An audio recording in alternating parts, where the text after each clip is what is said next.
Okay, I'll start again. Sorry, had a false start there. So just talking about the renewed interest in Brad Heath and what he had to say in regards to the car that he saw around the CPS area on the day of the murders. So yesterday I saw that All Eyes on Delphi had brought back up Brad Heath, what he saw, the transcript from the interview he did with Gray Hughes. And this is something that I came across about 2 weeks ago and posted in the Delphi Mystery subreddit. So I posted the video of Gray Hughes interviewing Brad Heath. Now, I'm not a follower of Gray Hughes in general. He tends to lean very heavily towards guilt and isn't super open from my experience to engaging with any other possibilities. But I found that particular video useful because I wanted to hear from Brad Heath himself, and you do hear from him in that video. And it was really interesting at the time, and I raised the possibility of two cars at around the CPS area, and a theory of how that could work. Now, obviously, I cannot confirm that my theory is correct. It's basically a plausible explanation for the witness testimonies around the cars, but it is certainly by no means 100% factual. I don't know. None of us know what is factual because we weren't there. But I think it's something that's worth talking about. Whilst in and of itself probably couldn't be raised as a piece of evidence to support Rick Allen, I think it certainly could be used as a layer to challenge the dominant narrative around Rick Allen's guilt and parking at the CPS and the timeline. So bear with me, because I know a lot of people still believe that if I'm saying that Rick may have parked at the old CPS building that day, that he therefore must be guilty, but it is the opposite. So as anyone who has followed me in any capacity on X, on here on YouTube and watched my videos, and on Reddit would know that I am firmly of the belief that Richard Allen is not guilty, so much so that I am, throwing a lot of time into advocacy for him, falling on deaf ears a lot of the time, but I'm committed to it because in a case that leans heavily on psychological information and evidence, it's something that I do have expertise in, and I would be happy and continue to be happy to provide any insights I can, just as the legal people online do, and people in other areas of expertise. But this video is still not about the psychological evidence. I have gone into detail about that, not so much in a video, but more so in the report that I've written, and I'm happy for people to read that or to read the summary of that. You can just reach out to me or go onto the subreddit, Delphi Mystery, the kindest Delphi subreddit. Hi, Owl on the Prowl. Thank you for joining me. You're my solo chatter, but thank you. I really appreciate seeing you here. So just to update you, I'm talking about the car situation, Brad Heath and the CPS. So anyway, let's dive back into that because I've gone off on a tangent. So Brad Heath saw an old style car that looked like the car from The Fugitive, and if you look that up, you can see it doesn't look dissimilar to what Betsy Blair said she saw. But he said that it was definitely on the road, not backed into the CPS building. Now, he saw it twice, once at 8:45. Oh, thanks, Al on the Prowl. Can't believe that I have someone chatting to me on a live, so thank you. Thank you for being here.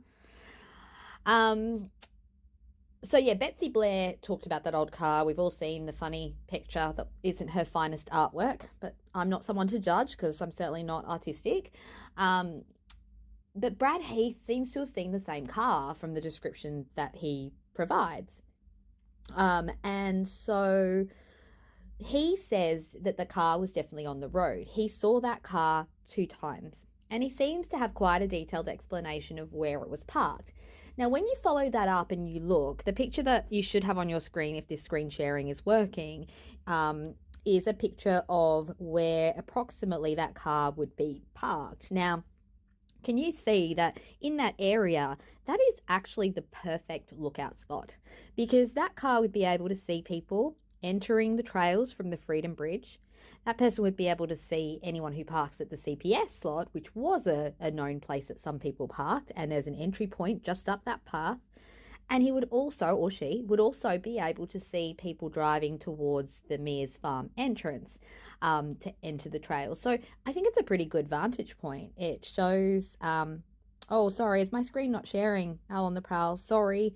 But basically what I had up that I was trying to share is a picture of the roadside just past the old CPS, and you can see a view of the Freedom Bridge. If you have a look, I'll post it later on the community, but if you have a look on the Delphi subreddit, the Delphi Mystery subreddit, you'll see the picture there too.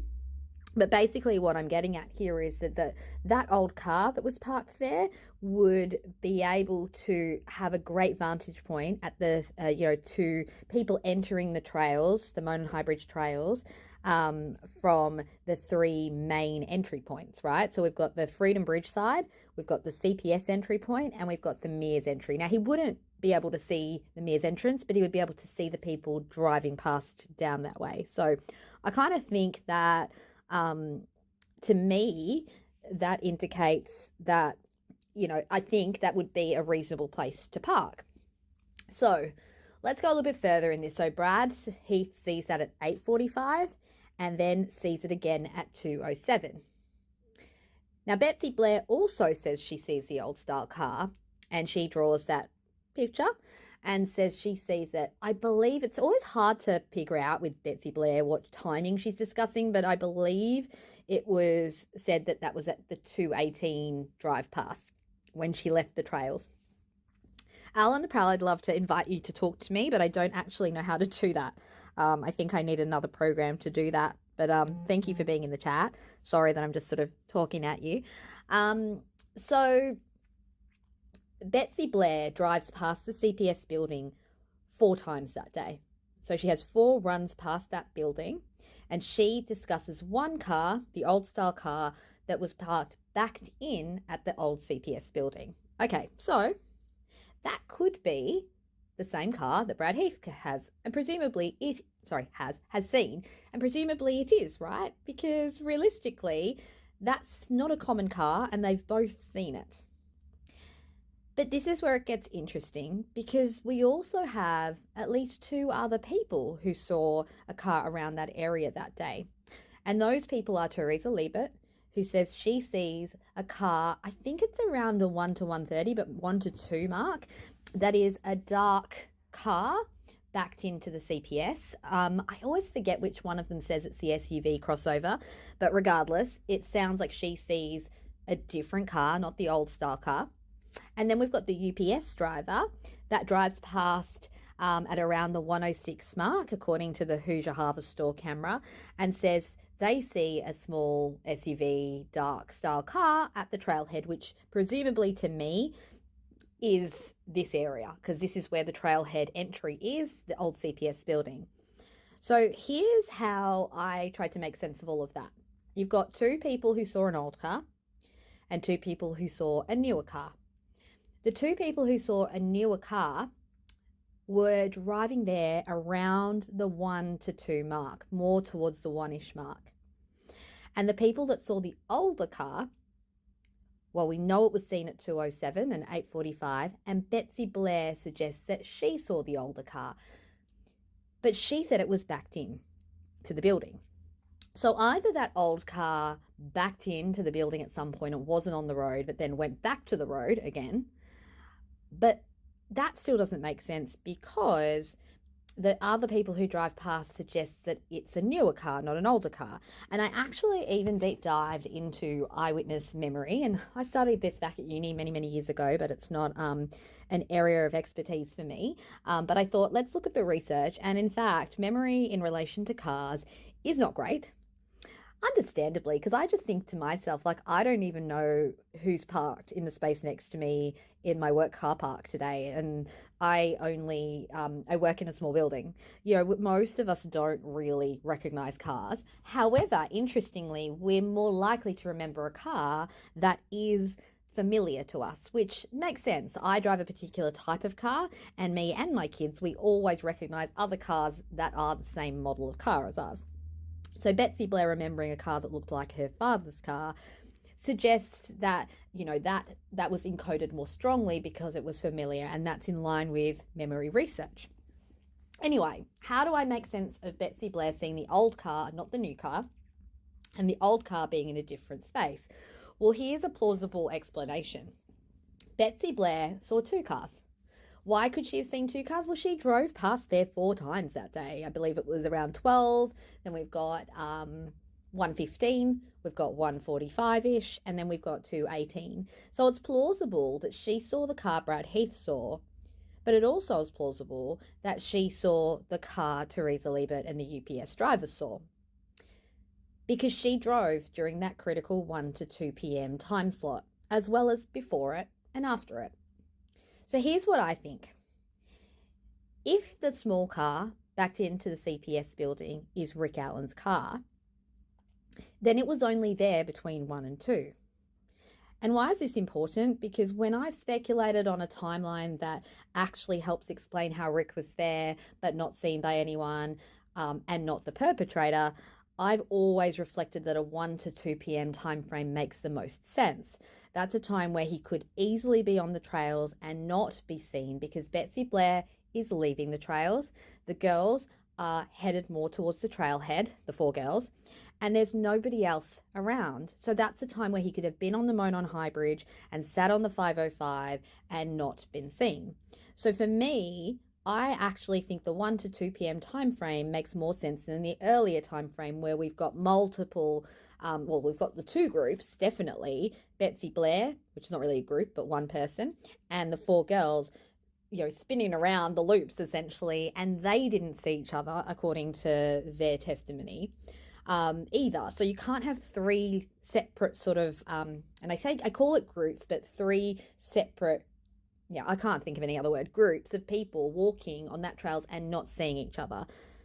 So my suggestion was that Betsy Blair and the girls could miss each other, because someone could be down on the 505, someone could be towards the Freedom Bridge, someone's on the Monon High Bridge, and they could conceivably not see each other.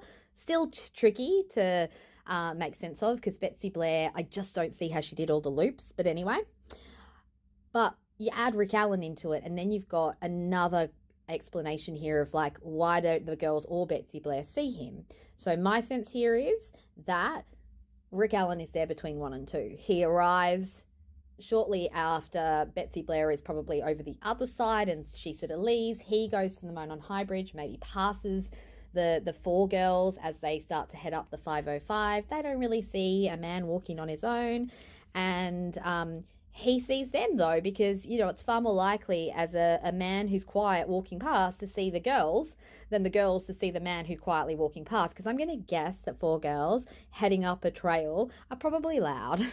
I mean, kids are louder, right? I mean, different to me. If I was the adult on the trail, you'd probably see me because I'm loud.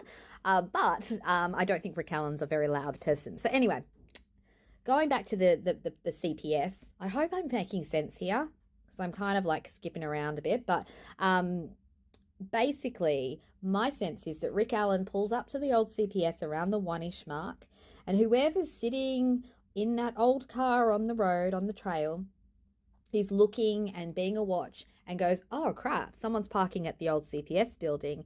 That means they're going to walk on this trail right past my car and go up to the trailhead, and they will see me sitting in this car. And that person doesn't want to be seen, because they, I think, clearly involved in this crime, because they've been sitting there staking it out the entire day. That is suspicious, right? And so whoever they are, you know, inch their car away. Rick may or may not have noticed the car pull off, but probably didn't. He's parking, and as he's walked out and started to walk towards the trailhead, that car's gone. He doesn't see it.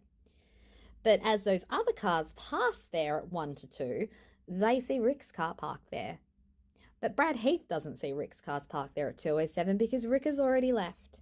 He's left, he's driven off, the watcher, whatever old car has returned back to keep watch that nobody else is coming during the abduction time, and then perhaps leaves at some time shortly after the girls are abducted.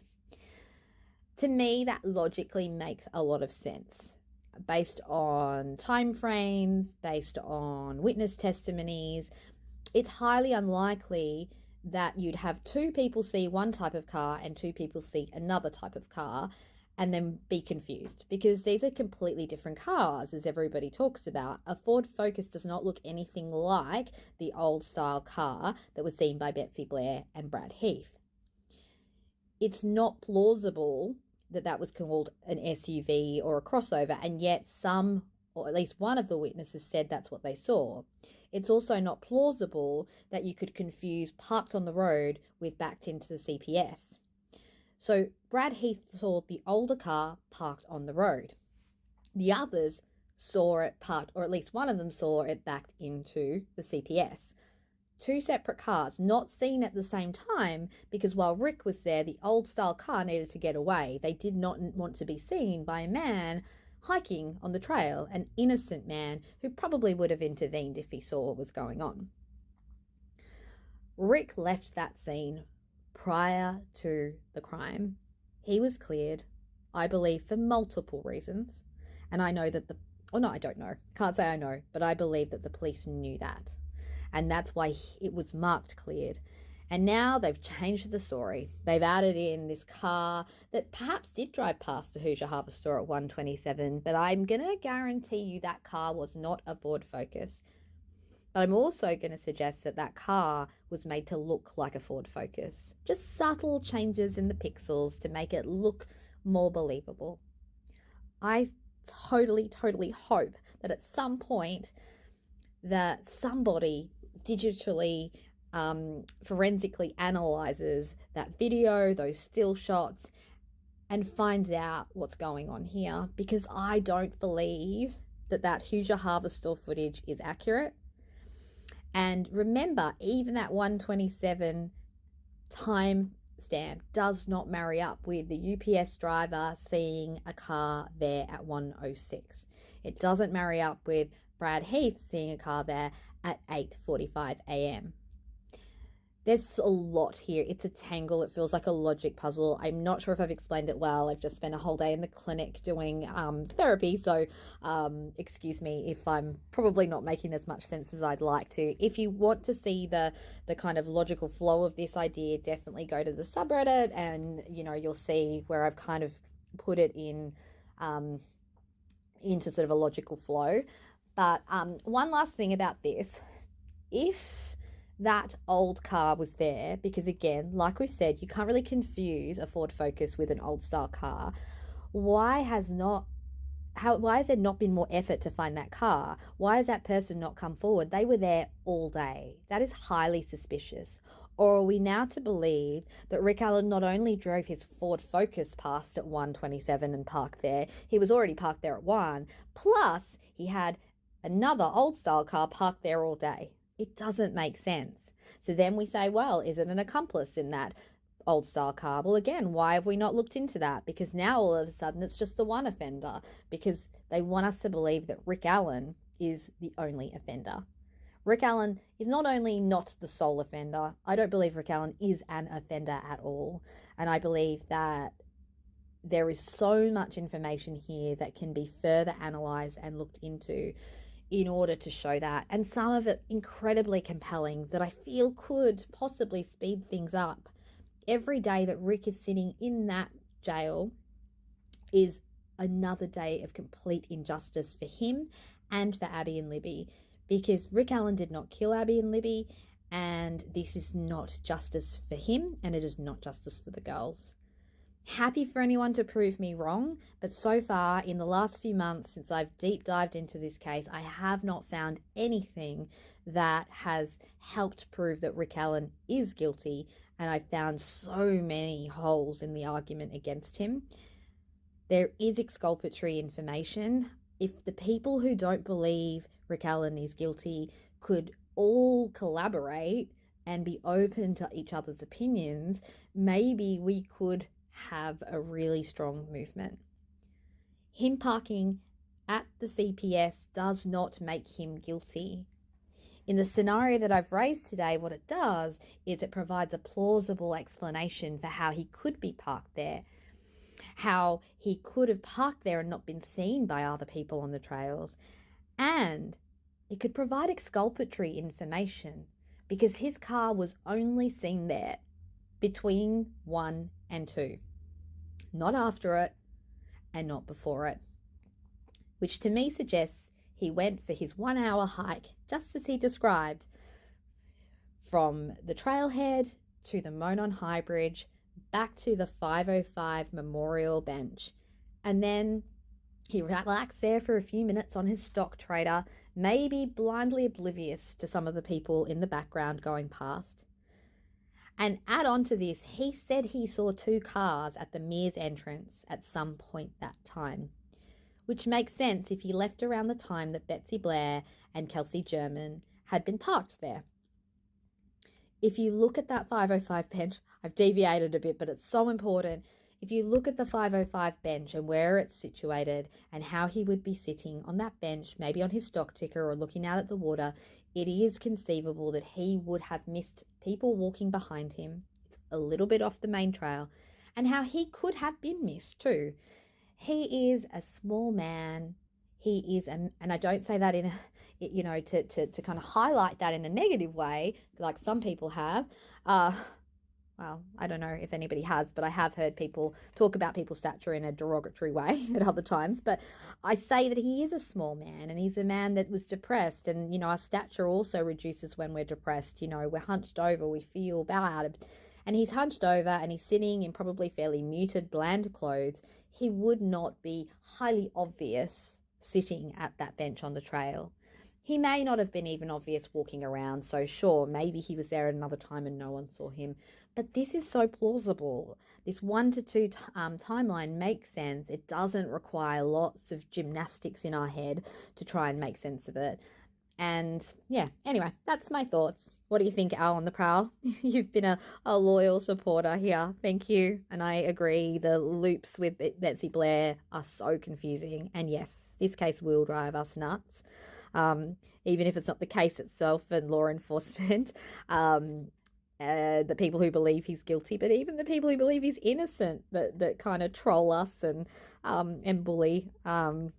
It's definitely crazy making stuff here. Thanks, Al on the Prowl. I really appreciate it. I really, really appreciate you engaging with me and being kind and open.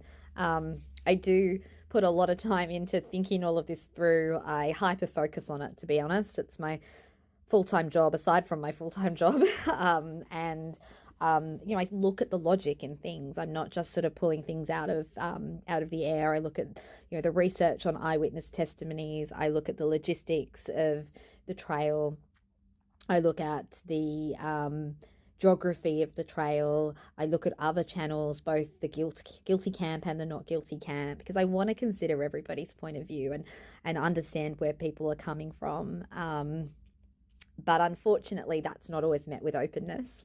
So yeah, I really appreciate anybody who actually wants to engage with me. You'll learn that I'm very open to disagreement with my opinions, but I will restate if I think that I've come upon something that's worthy of consideration. And this point here, I think, is I just can't find another plausible way to explain these different sightings of different cars. And I just don't think, as much as I do believe tampering has occurred in this case, and I'm just going to say I believe it could have, actually, because I'm not here to say it definitely has.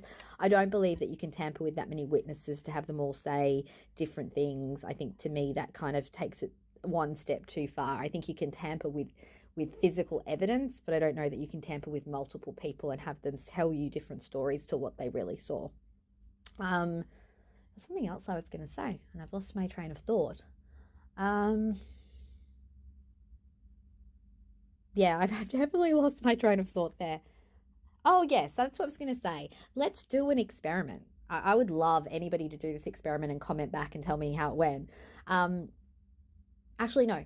not do an experiment. Let's retrospectively analyze a recent trip that you took to a park or a less populated area.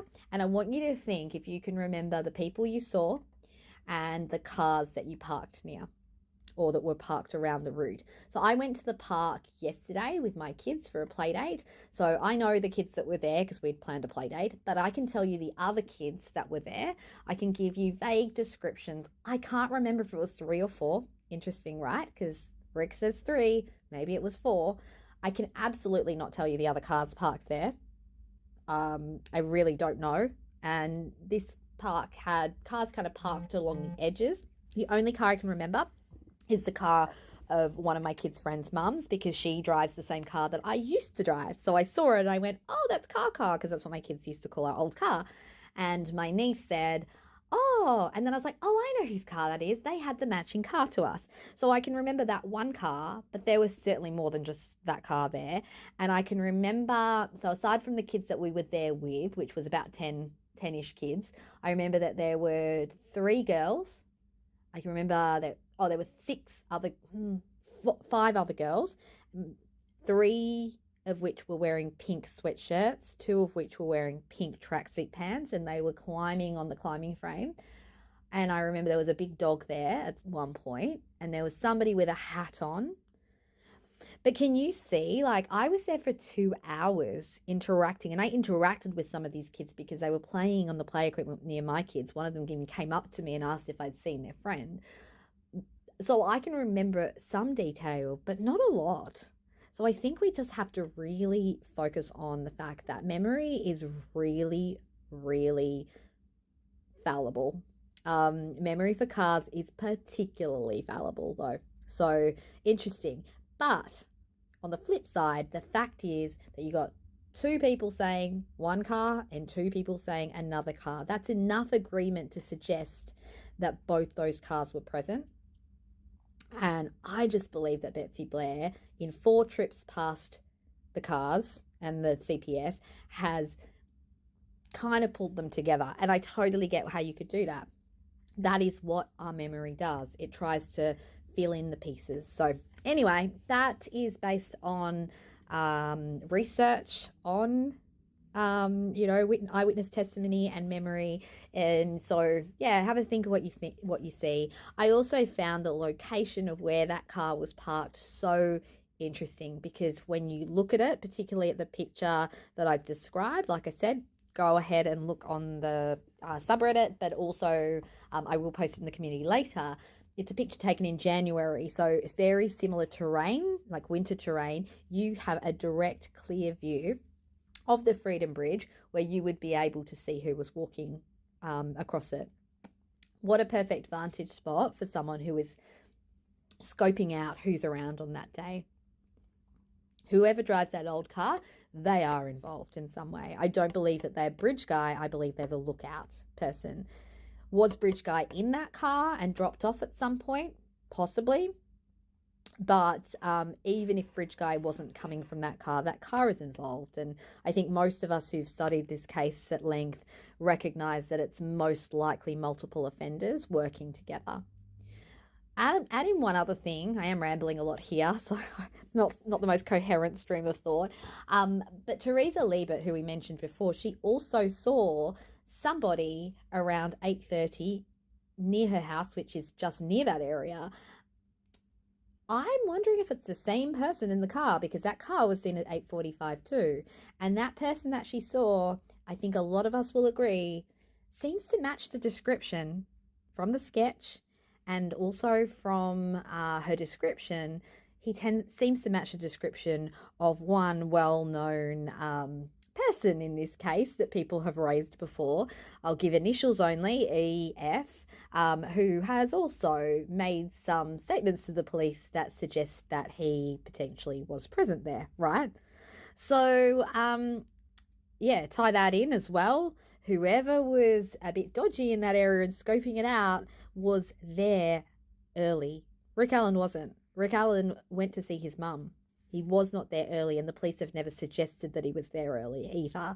They've, in fact, tried to suggest that he drove in just in the right time to be bridge guy walking past a few minutes after he went past the Hoosier Harvest Store camera, according to them. Just on EF as well, interesting to see that Abby, her t-shirt, I believe, and her sweatshirt are missing. And I could be wrong here. I haven't explored this in detail. But he mentioned spitting on the victim, right? Or could his spit, be found on the victim and the DNA be found? Well, another thought I had with that was, well, did he spit on Abby? And that's the need for those clothes to be removed and taken away and for her to be potentially redressed in Libby's clothes. It would make sense, wouldn't it? Because they didn't seem to dispose of a lot of things. They didn't even dispose of the phone. But we do see those few items that are missing completely.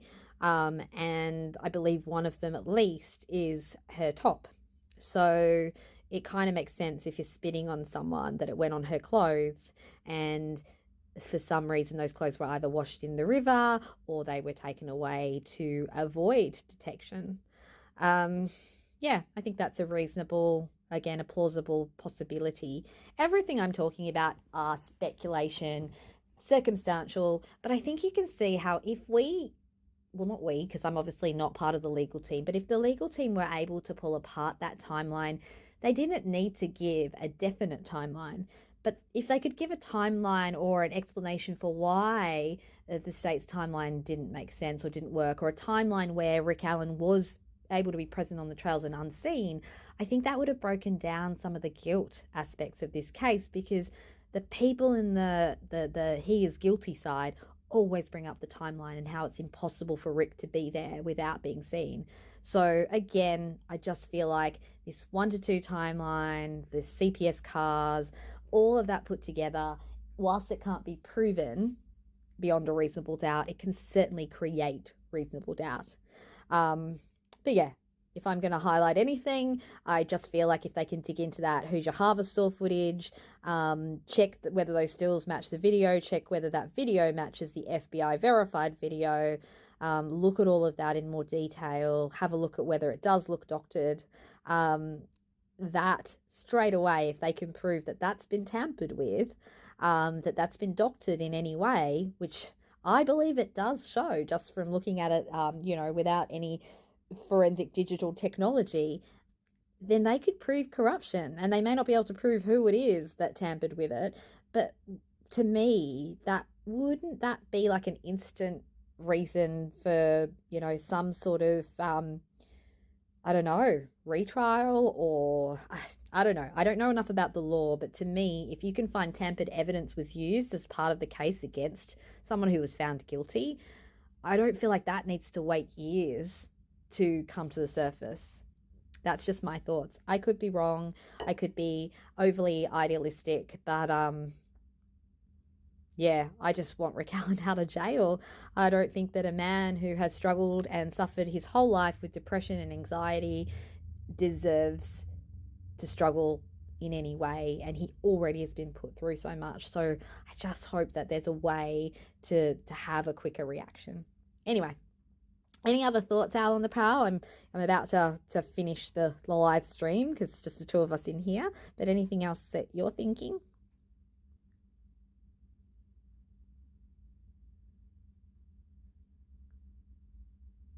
And most important question for you, what type of dogs do you have? Because I am an animal lover. I have a cavoodle, and I have 2 cats too. I love cats. Well, thank you for listening. You're awesome. Really appreciate you. Definitely will try to do some more lives. I kind of refrained a little bit because of some of the hate that I've got online, but I'm trying to say to myself, you're an adult, you can deal with this, keep going. So I will keep going as much as I can because this matters and it's important. And sticks and stones might break my bones, but words will never hurt me. So I'm just going to keep going. Oh, long-haired shepherd and a boxer. Oh, big doggies. Super cute. Oh, I love doggies. I only have the one, but I'm really wanting to get another one. we have my mum living with us, and she is the dog walker, so I kind of can't ask for too much. I think so. Yeah, but I lost my dog Daisy, which is actually why I'm called Daisy on here. I lost her in 2022. She had a brain tumor. She was a cute little rescue pup who was the runt of the litter, and she was definitely a schnauzer crossed with goodness knows what else. She was this feisty, cute little girl, and yeah, she had a brain tumor, and we poured as much money as we could into radiotherapy for her, but unfortunately she didn't make it. So I lost Daisy in 2022, and my heart is always with her, though, hence why I use her name here. She was a force to be reckoned with, a very bright, clever little feisty thing. Yeah, it was sad. It was sad, particularly given that a month after she died, I got diagnosed with breast cancer myself. So it was just like, oh my goodness. Yeah, not the best years of my life. But partly what's given me the fire in me, because lots of loss in a short period of time has kind of meant that I'm like, you've walked through fire once, you can just keep walking. So, oh, Alan the Prowl. I won't start a whole sob story. That's just 2022 for you. 2023 was equally bad. So I won't give you my whole life story today, but it's pretty awful. It was pretty terrible. So yeah, I'm gonna keep going, and yeah, I am better now. I'm 2 years post chemo, but still struggling with just like I lost my best friend to breast cancer as well in 2023. So now I have told you the next part of the story. So she was only 40 years old, and she did the same treatment as me, but passed away suddenly a week after I finished chemo. So the cancer had spread throughout her body. And my sister got diagnosed with breast cancer not because of me, but because we checked because I had breast cancer. Yeah, so breast cancer has stolen a lot from me. So yeah, I'm good. I'm cancer free, and they threw everything at it, being that I was fairly young and had quite an aggressive but equally a little bit of an easier to treat cancer. So it's an estrogen positive cancer. So I'm on heavy duty hormone blockers that steal every ounce of estrogen from my body. So the main thing that I'm still dealing with is thin hair, which sounds like nothing in comparison to what I've been through, but it's like just the final happy gift of breast cancer, the gift that keeps on giving. But no, I'm well, and yeah, just in monitoring now. So yeah, breast cancer does suck. It's actually what got me onto YouTube. My first videos on YouTube, other than ones of the pets, were my chemo diaries that I made as I was going through the red devil chemo that I did. So the cancer community is a lot nicer than the true crime community, Al, but you're a exception to that.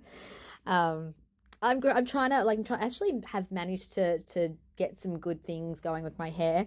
It's another, I deep dive into everything. I hyper focus. I have ADHD, and I hyper focus into things that interest me. So I did a whole regimen of things to wake up my follicles, and it's working. So if you watch my YouTube and you subscribe to it, you'll probably get some of those videos at some point too. Because I didn't want to do minoxidil or Rogaine because it's toxic to cats. So yeah, public service announcement there for any cat lovers.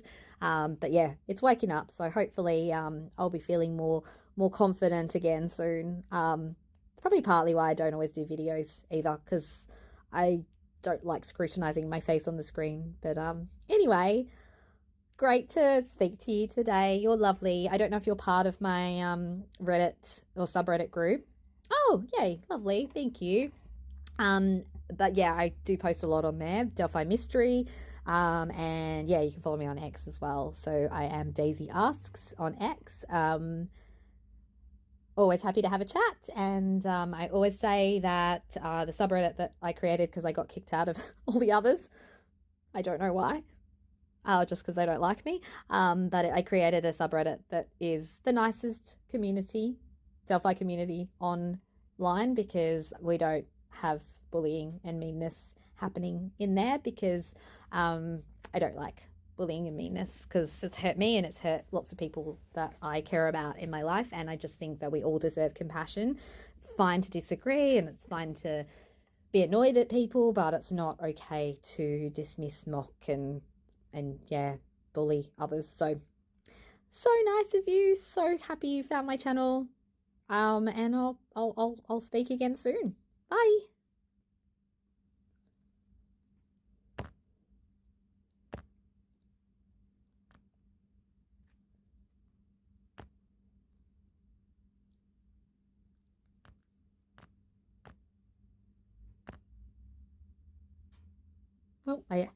I didn't know how to end it. Okay, bye.